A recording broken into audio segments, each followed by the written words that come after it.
এত বড় একটা কড়াইতে এ যেন মজলিস বাসির খাবার রান্না করছি। তো সেটাই মনে হচ্ছে। হ্যালো এভরিওয়ান, আসসালামু আলাইকুম। কেমন আছেন আপনারা সকলে? আশা করছি অনেক ভালো আছেন। আর আল্লাহর রহমতে আমরাও ভালো আছি। চলে আসলাম একটা নতুন ভিডিও নিয়ে, আশা করছি আপনাদের ভালো লাগবে।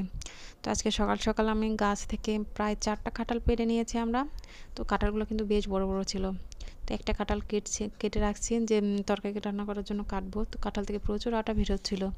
তো একটু আমি হাত দিয়ে দেখছিলাম, আটাগুলো একদম ফেটে যাওয়া দুধের মতো লাগছিল। তবে একটা খুবই বিপজ্জনক কাঁঠালের আটা, তেল ছাড়া কিন্তু হাত দেওয়া যাবে না। তো আমার মেয়েটাও এখানে হাতে তেল মাখাচ্ছিল যে ও কাঁঠাল ছিলবে, কাঁঠালের কোয়াগুলো খসাবে। তো সেই জন্য হাতে তেল মাখছিল। আর আমার শাশুড়ি মানে মা কাঁঠালটা কাটছিল। তো আমাদের গাছে এবার বেশ কয়েকটা কাঁঠাল ধরেছে, প্রায় 13টা কাঁঠাল। তবে বেশ বড় বড় কাঁঠালগুলো দেখে হয়তো বোঝা যাচ্ছে না ভিডিওতে, কিন্তু খুব বড় বড় ছিল কাঁঠালগুলো। তো এখানে 2টা কাঁঠাল পাকার জন্য রাখবো, আর 2টা আমরা তরকারির জন্য রান্না করব। তো এখানে যে সদস্য আছে, মানে অনেক কয়জনে আছে, তো সবাই মিলে রান্না করবে। সবাই তার নিজের বাড়ি যে জন্য নিবে। তো সেই জন্য এক জায়গায় বসে সবাই মিলে কাঁঠালটা কাটা হচ্ছিল।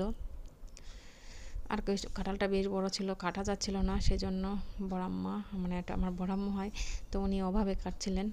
তো কাঁঠাল কাটতে কাটতে আমার মেয়েটার আবার ক্ষুধা লেগে গেছে। বলছিল আম্মু কিছু খেতে দাও, আমাকে পাউরুটি দিয়ে স্যান্ডউইচ করে দাও। তো কীভাবে স্যান্ডউইচ করে দেবো, কি এরকম খাবে, ও সব বলে দিচ্ছিল যে বেসন দিয়ে ডিম দিয়ে ভেজে দাও। তো সকালে রুটি বানিয়েছিলাম, তো রুটি খুব একটা খেতে পারিনি। আমাদের এখানে গমের রুটি, তো গমের রুটিটা একটু কাঁচা আটার বানাই, তো শক্ত হয়ে যায়, তো ওটা খেতে পারেনি। তো সেই জন্য আবার একটু পাউরুটি ভেজে দিচ্ছিলাম। তো এখানে পাউরুটির জন্য বেসন নিয়েছিলাম একটু। তো বেসন নিয়ে 4টা কয়েল পাখির ডিম, একটু লবণ, একটু চিনি আর একটু মরিচের গুঁড়া দিয়ে দিয়েছি। তো চিনিটা এখানে স্কিপ পড়ে গেছে। তো এটা পাউরুটিটা ভাজায় দেওয়ার পর এখানে আমি কয়টা ডিম সেদ্ধ করে দিচ্ছি। তো আজকে ডিম আর কাঁঠালের ভাজি রান্না করব। তো আমি ভাবছিলাম যে ওখানে কাঁঠাল কাটা হোক, এখানে আমি ডিমের জন্য সবগুলো তৈরি করে নেই। তো তারপর আমি আবার চুলাতে, ডিমটা সেদ্ধ হয়ে গেছে, এখন চুলা ধরাই দিব। এই দেখেন বিশাল বড় একটা কড়া নিয়ে এসেছি আমি। এত বড় কড়া যে চুলাতে আটছিল না, এমন বড় কড়া। ভিডিওতে হয়তো বেশি বোঝা যাচ্ছে না। এত বড় কড়াইতে সব কাঁঠালগুলো রান্না করব আমি। তো আমি এখানে তেল দিয়ে দিয়েছি বেশ কিছুটাই। তো তারপরে তেজপাতা ফোড়ন দিয়ে পেঁয়াজ আর মরিচটা দিয়ে দিচ্ছি, কাঁচা মরিচটা। তো আজকে আমার কাঁঠাল রান্নাতে প্রায় 1 পা তেল লেগে গেছিলো, এতগুলো যে কাঁঠাল রান্না করেছি আমি। তো তারপর একটু নাড়াচাড়া করে কিছু গরম মশলা দিয়ে দিলাম এখানে। তো গরম মশলার মধ্যে সব ছিল সাদা এলাচ, কালো এলাচ, দারচিনি আর লবঙ্গ। তো একটু নাড়াচাড়া করার পর তারপর একটু জিরা আর 5 ফোড়নটা দিয়ে দিয়েছি। তবে কাঁঠাল রান্না করার একটা আমাদের এখানে রান্না করার এই প্রসেসটা হচ্ছে, সব মশলাই দিতে হবে, তার মধ্যে লবঙ্গটা মাস্ট থাকতেই হবে। লবঙ্গ ছাড়া নাকি কাঁঠালের টেস্টটাই আসে না, ওর ফ্লেভারটাই একদম অন্যরকম নাকি লাগে। তো যাই হোক, এখানে তারপরে হলুদ, লবণ, মরিচটা দিয়ে তারপরে মশলাটা ভালো করে কষা নিচ্ছি। তারপরে একটু আদা রসুন বাটা করে রেখেছি, তো সে পুরোটাই দিয়ে দিচ্ছি। যেহেতু বেশ খানিকটা কাঁঠাল রান্না করব, একটা কাঁঠাল পুরোটাই রান্না করব, আর আরেকটা কাঁঠাল মিলে ওর সবাই নিয়েছে।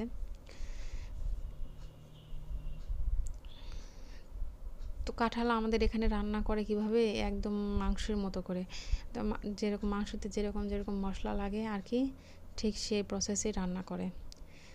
শুধু 5 ফোড়নটা একটু এক্সট্রা লাগে মাংসের থেকে। এই যা এরকম পাকা রাগ দিয়ে যে কাঁঠালটা হয়, কাঁচা আধা পাকা সিস্টেম যেটা, সেটা কাঁঠালের ভাজিটা খেতে কিন্তু খুব ভালো লাগে, ঝাল মিষ্টি একদম মিশে থাকে। আর এই কাঁঠালটাও সেদ্ধ হয় খুব তাড়াতাড়ি, অল্প একটু পানিতেই সেদ্ধ হয়ে যায়। তো একটু ঢাকনা দিয়ে নাড়াচাড়া করে ঢাকনা দিয়ে রেখে দিয়েছিলাম। তারপরে একটু পানি দিয়ে দিলাম ঢাকনাটা তুলে। অল্প একটু পানি দিতে হবে, বেশি পানি দিলে একদম গলে যাবে। অল্প পানি দিয়ে তাতে হালকা আছে নাড়াচাড়া করতে করতে এটা সেদ্ধ হয়ে যাবে। তো আমি একটু পরপর ঢাকনাটা খুলে নেড়ে চেড়ে দিচ্ছিলাম, উলটপালট করে দিচ্ছিলাম, কারণ চুলাটা আমার ছোট আর কড়াইটা বড় হয়ে গেছে। সেজন্য সব জায়গায় হয়তো জাল যাচ্ছে না, সেজন্য বেশি করে আমি নাড়াচাড়া করে দিচ্ছিলাম।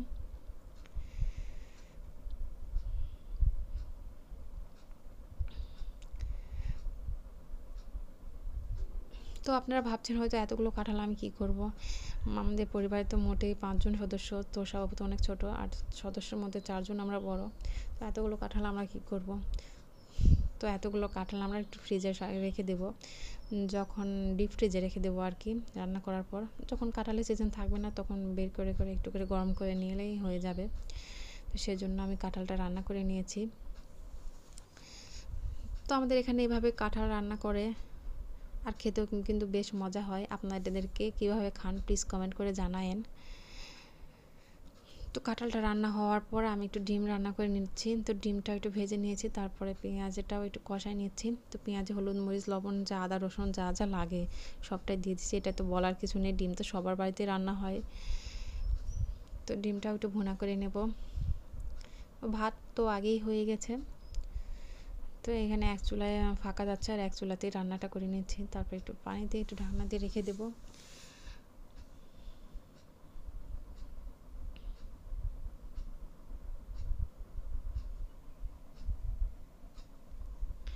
তো ডিমটা আমি রান্না হয়ে গেছে, এরকম একটু ঝোল ঝোল রেখেছি, বেশি একদম শুকনো শুকনো করিনি, যেহেতু কাঁঠাল ভাজিটাও শুকনো, ডিমটা একটু শুকনো শুকনো করবো, খেতে একটু অসুবিধা হয়ে যাবে ওদের। তো সেজন্য একটু ঝোল ঝোলি সিস্টেম রেখে দিয়েছি। তো তারপর টেবিলে একটু সাজাই রেখে, টেবিলে সব রেখে দিয়ে তারপর একটু গোসল করে খাওয়া দাওয়া করে নিয়েছি। খাওয়া দাওয়ার পরে ভাবছিলাম যে কাঁঠালগুলো আবার তুলে রাখতে হবে, বাইরে রাখলে হয়তো প্রচণ্ড গরম পড়েছে নষ্ট হয়ে যাবে, সেজন্য কাঁঠালগুলোও উঠে রাখছিলাম। বক্সে করে উঠাইছি। এখানে 3টা বক্সে আমি রাখছি, একটা বড় বক্স আর 2টা হচ্ছে মাঝারি বক্সে হয়েছে। তো যাই হোক, যখন বেশি মানুষ থাকবে বড় বক্স বের করব, যখন অনেকে কাঁঠাল ভাজি খেতে চায় তাদের জন্য রাখা হয়েছে। তো আজকের ভিডিওটা এই পর্যন্তই। কেমন লেগেছে প্লিজ কমেন্ট করে জানাবেন। আপনারা সকলে ভালো থাকবেন। আল্লাহ হাফেজ।